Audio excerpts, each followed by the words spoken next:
right, so we made it to Mitchell's Tinting. This is his E36. This thing is sweet. Just got the wrap done, as you can see. But let me show you guys where the party happens. All right, so we're inside Mitchell's Tinting. He has two sides. He actually knocked down a wall, which I'll show y'all in a little bit. But this side's my favorite because this is where he keeps the race cars. So come on this way and let me show you what he's got going on. He's got this crazy competition C6 Corvette. It's got a track spec motorsports cage in it. I have the same cage in my C5. He had Brian and the guys over at Gas Motorsports weld this in. It came out killer. This trailer might look familiar. This is from Mr. Cletus, Rocky Mountain Race Week. So Mitchell purchased this from Cletus and he tows this around with his tires and stuff. You can see he's got some tires back here in the back. So I met Mitchell probably about two and a half years ago. He tinted my Camaro before I was drifting it. I started getting into drifting, and then me being the great influence I am, I kind of got Mitchell involved too. You can see Mitch knock down this wall. We've got Brian over here. He's the events coordinator for White Diamond Detailing. He's polishing up the forces, but this is the new tow rig right here. It's a 2010 F250. For all of you 6'4" haters, this one hopefully is gonna be okay. It's got a single turbo, it's deleted, it's tuned, lifted 10 inches. Mitch is right now putting in some work. We're probably gonna do 5% tint on this. But yeah, this thing is coming along nice. And this is the work area. So that side is kind of the lounge area. You got all the cool cars. He's got quick jacks. So if you wanna do some work on the cars, he actually just installed the vents on that Corvette. So if you want to do any of the work, it's on that side, and then any of the customer work or tint work is on this side. And he does that using state-of-the-art machines like this one. He basically has a program that will print out specifically for what vehicle, make, and model it is, cuts it for you. All you do is you take it, set it over there. We're going to show you guys a little bit of that process too.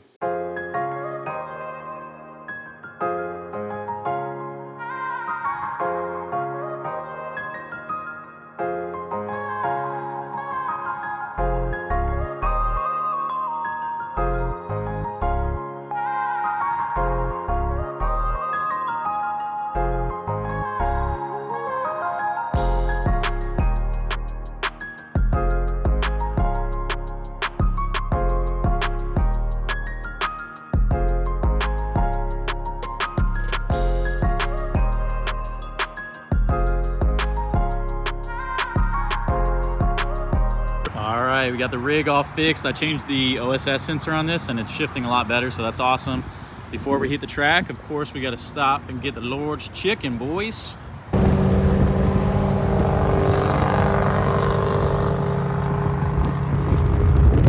Entire ecosystems are collapsing.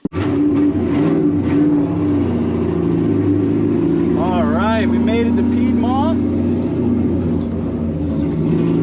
We're gonna go straight to the big track. All right. I've driven this track, I don't know, once or twice before. Love that for me. Just scrape the hell out of the car. Track's pretty fun. This is the first time I'm driving the Camaro on it. And I'm a little concerned because this car is so dang low and the track is so freaking rough. But we're gonna send it. If parts fall off, we'll hopefully be able to put it back together. All right, boys and girls, we are getting ready to rock and roll. First lap out. First time driving the Camaro since changing the clutch. So this has the Mantic twin disc. It's what it had before, but this time it's unsprung disc. That gives it a more aggressive feel, which is really what I want. I rarely street drive this car, but I did drive it all the way down to Florida and back, and it drove phenomenally. So the clutch setup feels great. Hopefully it performs as well as it has, which I have no doubt it will. Got my buddy JJ in the passenger seat. This is his first time on an actual drift course in this car, so really excited to give him this experience as well. All right, boys and girls, here we go. First lap out.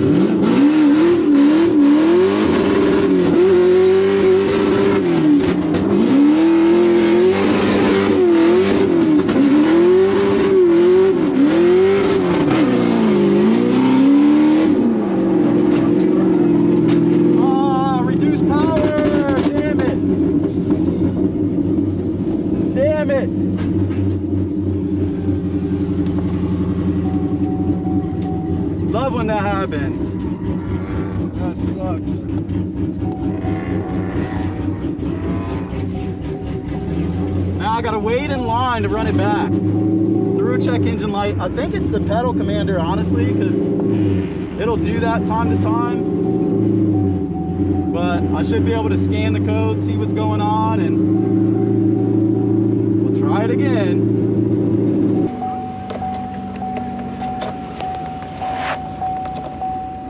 All right, let's see what is going on. My guess is it's gonna say like erratic vehicle speed or something like that. That's what it's done before.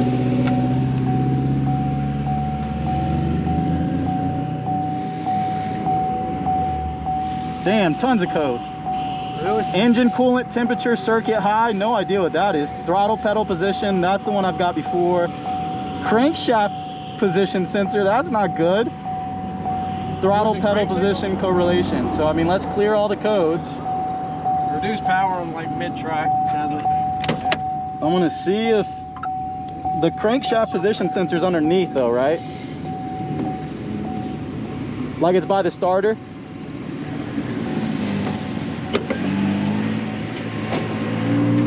Right? The crankshaft position sensor is underneath, isn't it? Yeah. By the starter. So I'm not really gonna be able to see. It could have came unplugged. It could have. All right, let's start it up, see what happens. It may have just lost crank signal. Yeah. All right, clear codes complete. Yep, no check engine light. Let's try it again. This time, what I'm gonna do is I'm gonna turn it down. So I'm gonna change it to sport, and I'm gonna turn it down to +1.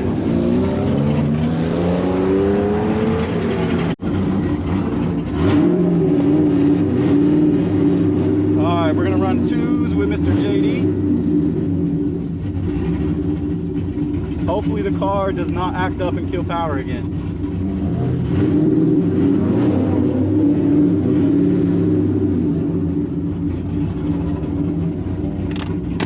Here we go, boys and girls.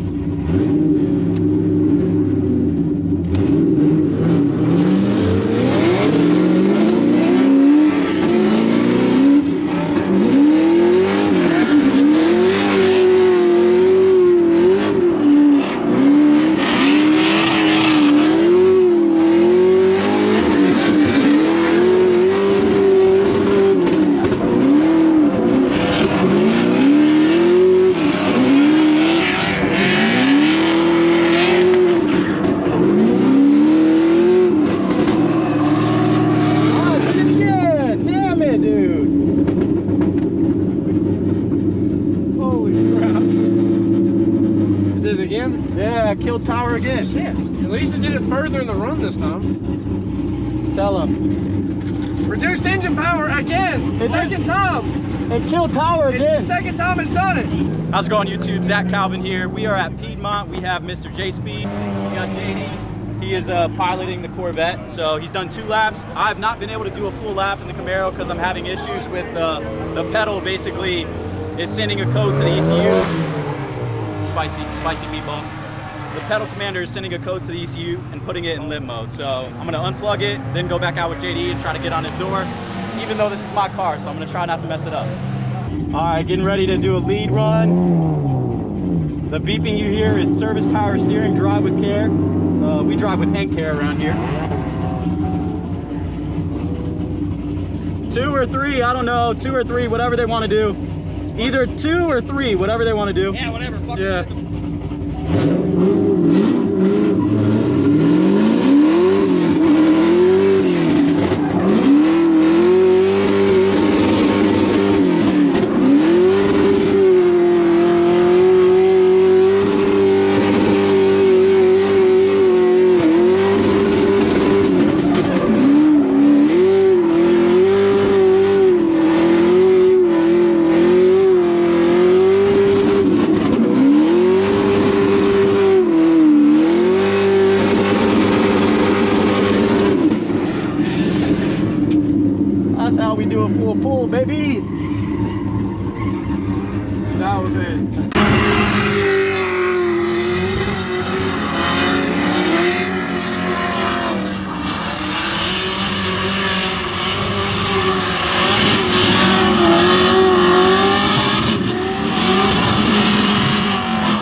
guys. So I still haven't been able to get a clean lap with JD. He's battling some issues with timing. He's basically letting go of the steering wheel just a little bit too late, and that's causing the car to over-row. I still haven't ran it in third gear just because even second gear, the wheel speed's at like 80 to 90 miles an hour on limiter. So it's going through the tires pretty quickly, and we only brought 4 tires a piece for these cars. So I'm gonna go take a look at everybody else driving, and then I'm gonna put some new tires on, and we're gonna go out and send it again. All right, so we slapped on a new set of tires. I have 3 brand new precise built torque wrenches. I have these instead of JD's fancy snap-on because I literally have 3 tools, and I probably spent less than $100. How much is your one snap-on wrench? $750. $700. So these are within plus or minus 2%. That's how well they're calibrated. Do you know off the top of your head what snap-on is? Probably about the same. Usually the standard is plus minus 4%. So these are a little better built in my opinion. But again, no need to go balling like JD did. These are really nice anodized black, and it gets the job done. So we don't just ugga-dugga these puppies home, we torque them to spec.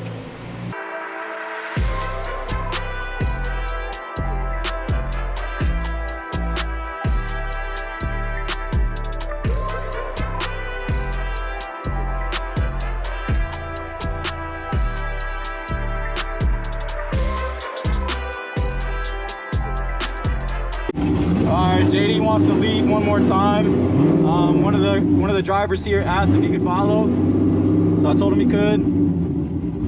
My tires are toast. They're already showing a little bit of not wire, but a little bit of string. So might pop this lap. We'll see what happens. Hopefully, buddy gives me a little bit of space. A little bit of space.